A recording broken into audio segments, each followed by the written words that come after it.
अस्सलाम वालेकुम। आज की लैब में बेसिकली हम लोग जो है वो एफएस के एंड पीएस के मॉड्यूलेशन और डीमॉड्यूलेशन को देखेंगे। तो फ्रीक्वेंसी शिफ्ट कीइंग मॉड्यूलेशन क्या होती है? प्रीवियसली हम लोगों ने जो है वो एनालॉग मॉड्यूलेशन देखे थे, जिसमें हमने फ्रीक्वेंसी मॉड्यूलेशन को पढ़ा था। तो फ्रीक्वेंसी मॉड्यूलेशन में जो है वो सिंपल हम लोग क्या करते हैं, वो एनालॉग मॉड्यूलेशन थी, ठीक है। तो उसको हमने डिटेल के साथ देख लिया था। तो अब हम कर रहे हैं डिजिटल मॉड्यूलेशन। तो डिजिटल मॉड्यूलेशन में सिंपल आपका जो मैसेज सिग्नल होगा वो क्या होगा, सिंपल डिजिटल हो जाएगा। वो है ये फ्रिक्वेंसी मॉड्यूलेशन ही है, लेकिन जो हमारा मैसेज सिग्नल है वो हमारा क्या हो जाएगा, डिजिटल हो जाएगा। तो बाकी सारी जो टर्मिनोलॉजी है वो हमारी प्रीवियस ही है। तो सिंपल जो है वो एफ एस के मॉड्यूलेशन टेक्निक में क्या होगा कि जो हमने सीक्वेंस जनरेट की है, ठीक है, ये S M of T basically हमारे जो डिजिटल सिग्नल है जो कि हम सीक्वेंस जनरेट करेंगे पीछे से, ठीक है। तो उसको हमने सिंपल क्या किया है कि उसकी मॉड्यूलेशन की है, ठीक है। तो आगे हमें आउटपुट पे जो है वो एफ एस का सिग्नल मिल गया, ठीक है। तो हमें पता है कि हम सिंपल मॉड्यूलेशन कैसे करते हैं। डेल एफ का सिंपल जो है वो डिफरेंस आता है, मतलब ज़ीरो पे हमें एक अलहदा सा सीक्वेंस मिल जाएगी, ठीक है। वन पे इस अलहदा सीक्वेंस मिलेगी क्या, लेकिन फ्रिक्वेंसी का डिफरेंस होगा। और फ्रिक्वेंसी का डिफरेंस क्या होता है, डेल एफ होता है। वो हमने प्रीवियस फ्रिक्वेंसी मॉड्यूलेशन में भी देखा था। तो ये simple U M of T क्या है, हमारे पास ये मॉड्यूलेटेड सिग्नल है।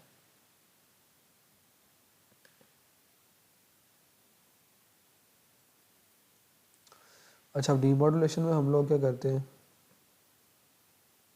अब सिंपल उसने क्या किया है कि इनवेलप डिटेक्टर यूज़ हो रहा होता है हमारे पास। अगर आपने एफ एम मॉड्यूलेशन में देखा हो तो प्रीवियसली हम जो है वो इनवेलप डिटेक्टर यूज़ करते हैं। वो क्या करता है कि आपका जो भी सिग्नल आ रहा है पीछे से, ये जो मॉड्यूलेटेड सिग्नल आ रहा है एफ एस के, ठीक है, ये वाला, इसको क्या करेगा, स्मूथ कर देगा ज़रा, मतलब उसमें जो भी रिपल्स को कम कर देगा, लेकिन होगा आपका वो साइनोसॉइडली, ठीक है। आगे हमने लो पास फिल्टर यूज़ किया है। अब लो पास फिल्टर जो है वो आपने क्या करना है, इसकी जो फ्रिक्वेंसी है वो रखनी है जो आपकी पीछे से मैसेज सिग्नल की है, जो आपने सीक्वेंस दी है पीछे, उसकी जो फ्रिक्वेंसी है, जो डिजिटल सिग्नल है उसकी, तो वो आप सेट करोगे, ठीक है। उसके बाद आगे यूज़ किया हो कंपैरेटर और वीसी। यहाँ तक तो डिजिटल आ जाएगा, लेकिन एक्यूरेट डिजिटल नहीं होगा। तो हमने जैसे प्रीवियस लैब में देखा था कि हमारा कंपैरेटर और एक हमें रेफरेंस चाहिए वेरिएबल डीसी, तो हम उस उन ब्लॉक्स को यूज़ करते हुए जो है वो डीमॉड्यूलेट कर लेते हैं अपने डिजिटल सिग्नल को। सिंपल वैसे ही आप लोगों ने क्या करना है, डीमॉड्यूलेट कर लेना है अपने एफएस के सिग्नल को।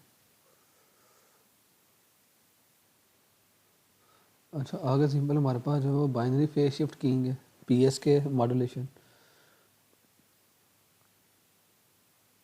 हाँ, इसमें सिंपल क्या होता है कि जो भी हमारे पीछे से सीक्वेंस है, हम इनके डेटा सिग्नल है या आप सपोज कर लें मैसेज सिग्नल है, उसको हम मल्टीप्लाई कर देते हैं कैरियर के साथ।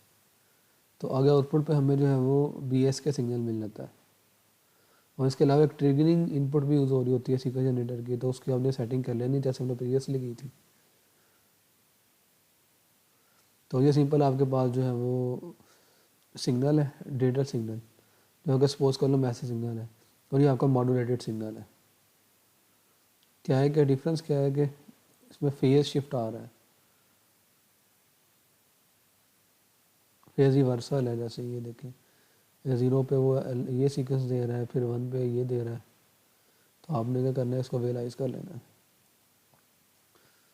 अच्छा, आगे डीमॉड्यूलेशन में हम लोग सिंपल क्या करते हैं, आपको पता है कि हम सिंपल जो हमारा मॉड्यूलेटेड सिग्नल है, ठीक है, जो बीपीएस के सिग्नल है, उसको मल्टीप्लाई कर देते हैं कैरियर के साथ, ठीक है। फिर उसको आगे हम लो पास फिल्टर यूज़ कर लेते हैं। लो पास फिल्टर आपने ट्यूनेबल यूज़ करना है, और उसकी फ्रिक्वेंसी आप लोगों ने सेट करनी है जो आपके पीछे से बीपीएस के सिग्नल की है, मीन्स के जो आपके पीछे से आपने यूज़ किया है टोन सिग्नल, जो सिंपल जो यूज़ किया है, जो भी सिग्नल आपने इनपुट पे यूज़ किया, जो हमने बेसिकली रिट्रीव करना है, वो आपने सिंपल जो है वो उसकी फ्रिक्वेंसी सेट कर लेनी है। अच्छा, आगे आ जाते हैं कोऑर्डिनेचर पीएस के, जो कि हमारे कोर्स में नहीं है, तो इसको हम लोग नहीं देखेंगे। तो यहाँ तक हमने सिंपल करना है बाइनरी पीएस के की डीमॉड्यूलेशन तक। अच्छा, आगे हम लोग देखते हैं कि टेट्रा वीबी को यूज़ करते हुए हम लोग कैसे करते हैं।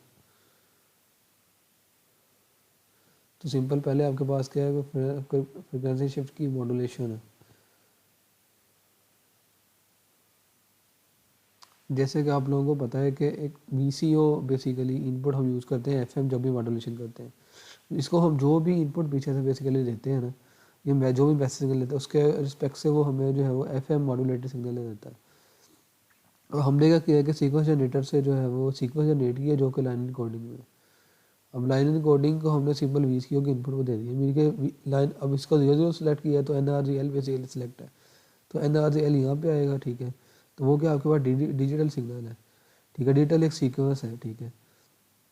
तो उसको हमने इधर दे दिया VCO पे, और आगे जो फंक्शन जनरेटर है वहाँ से आपने जो टाइप सेलेक्ट करनी है वो FM करनी है, तो आपको FS के सिग्नल दे देगा। तो यहाँ से फंक्शन आउट पे हमारे पास सिंपल क्या आ जाएगा, आपके पास FS के मॉड्यूलेटेड सिग्नल आ जाएगा।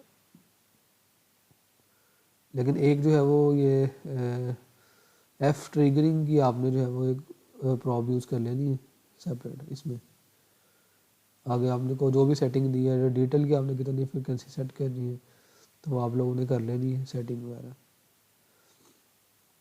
आगे नीचे आपको सेटिंग की है ट्रिगरिंग की, ठीक है, और ऑसिलोस्कोप की दी हुई है, ये आपने कर लेनी है। अगर DSA में चले जाना है उसकी सेटिंग आपको गिवन है, तो ये आपने सिंपल कर लेनी है। और जो भी आपसे पूछा अपलोड वो आपने अपलोड कर लेना है। अच्छा, आगे क्या आगे सिंपल डीमॉड्यूलेशन ऑफ FS के सिग्नल। तो इसमें हमें पता है कि सिंपल जो हमारा यहाँ से ये सिग्नल आ रहा है FS के, जो मॉड्यूलेटेड सिग्नल है, हमें डीमॉड्यूलेट करना है, मीन्स का उसको रिट्रीव करना है जो पीछे सीक्वेंस आई है। तो आगे सिंपल हमारे पास जो है वो वेल प्रोटेक्टेड यूज होगा डायोड RC लो पास फिल्टर। वो क्या करेगा, जो भी मॉड्यूलेटेड सिग्नल आ रहा है जैसे हमारे पास आ रहा था उसको क्या करेगा, इसके रिपर्स को कम कर देगा, ठीक है, उसको पॉजिटिव बना देगा, डिजिटलाइज बना देगा। अगर हमने लो पास फिल्टर यूज़ किया, लो पास फिल्टर की फ्रिक्वेंसी क्या होगी, जो पीछे से हमारा सिग्नल है डिटेक्टेड उसकी फ्रिक्वेंसी सेट करोगे और गेन 1 होगी। अगर कंपैरेटर और VC यूज़ किया है, ये क्या करेगा कि जो भी बेसिकली आपका सिग्नल है, अब लेकिन साइनोसॉइड्स है उसको प्योर डिजिटलाइज कर देगा। यहाँ प्योर नहीं आएगा, लेकिन ये आउटपुट पे आपके पास प्योर वो डिजिटल सिग्नल जो है वो रिट्रीव हो जाएगा।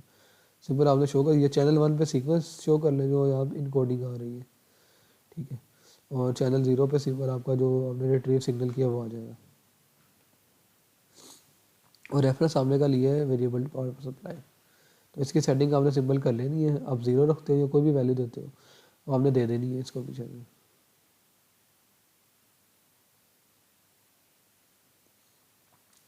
आगे के आगे PS के मॉड्यूलेशन आ गई है, उसमें सिंपल जो भी हमने सीक्वेंस जनरेट की है उसको मल्टीप्लाई कर देना कैरियर के साथ, और कैरियर की फ्रिक्वेंसी आपको दी होनी है। तो यहाँ पे चैनल 1 पे आपके पास सिंपल क्या होगा, BPS का सिग्नल आ जाएगा, ठीक है। और चैनल 0 पे सिंपल क्या आएगा, जो भी सीक्वेंस दिया डेटा सिग्नल है वो आ जाएगा।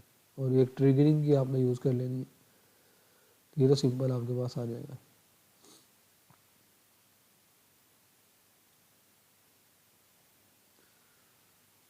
ठीक है, ये सेटिंग आप लोगों ने कर लेनी है, और जो भी आपसे पूछा वो आपने जो है वो सेट करके तो वो आपने जो है वो बता देना है। अच्छा, आगे के BPS के डीमॉड्यूलेशन है। तो सिंपल डीमॉड्यूलेशन हम लोग क्या करते हैं, जो भी मॉड्यूलेटेड सिग्नल आ रहा है उसको मल्टीप्लाई कर देंगे दोबारा से कैरियर के साथ। तो ये सिंपल का किया हुआ है कि दोबारा मल्टीप्लाई ब्लॉक से उसके और भी उसी कैरियर के साथ मल्टीप्लाई किया हुआ है BPS के सिग्नल को। आगे सिंपल लो पास फिल्टर यूज़ कर लेंगे, जिसकी फ्रिक्वेंसी जो है आपकी वही होनी चाहिए जो आपको यहाँ सीक्वेंस जनरेटर की जो लाइन कोडिंग से आपने किया उसकी, ठीक है। तो आगे सिंपल ये वेरिएबल DC और जो है वो कंपैरेटर लगा हुआ है जो कि आपका डीमॉड्यूलेट कर देगा डेटा सिग्नल को, मीन्स के जो भी आपका सिग्नल होगा वो आउटपुट पे आ जाएगा, रिस्टोरिंग सिग्नल आ जाएगा सिंपल आउटपुट पे। यहाँ तो प्योर नहीं होगा वो सिग्नल, आगे ये कंपैरेटर और ब्लॉक के बाद सिंपल सिग्नल प्योर हो जाएगा। चैनल 1 पे सिंपल आपने सीक्वेंस शो की हुई है, तो एक ट्रिगरिंग की सेटिंग है वो आपने कर लेनी है जिसमें आपका सेकंड नया सिग्नल आ जाएगा। तो यहाँ तक सिंपल आप लोगों ने करना है, ठीक है।